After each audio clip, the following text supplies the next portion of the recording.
Let's move from domestic politics now to how the world is watching this election campaign, and there was nobody better to speak about that than a very special guest, the ABC's Global Affairs Editor, John Lyons, who joins me. John, great to see you. Thanks, Michael. Now, the world is watching on, and depending on where you live in the world, you're watching on quite anxiously, aren't you?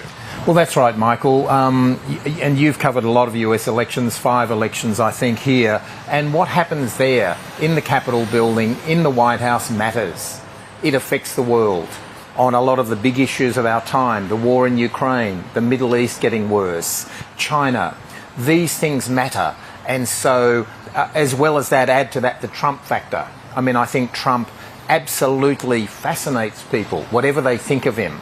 He's larger than Hollywood. He's this extraordinary politician who's almost Teflon. He can do and say anything, and yet he's still in there. 70 million or so Americans, according to the latest polls, are still on the verge of voting for him.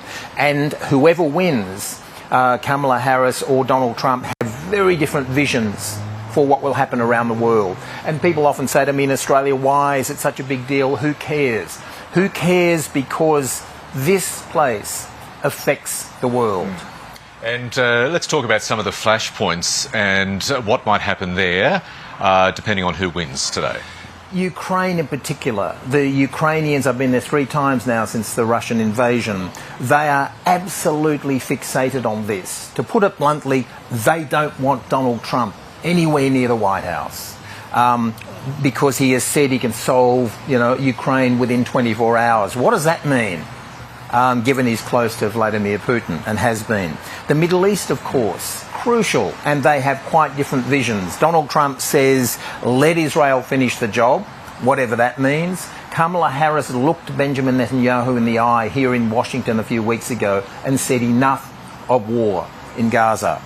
China, of course. Donald Trump's talked about massive tariffs on goods from China, up to 60%.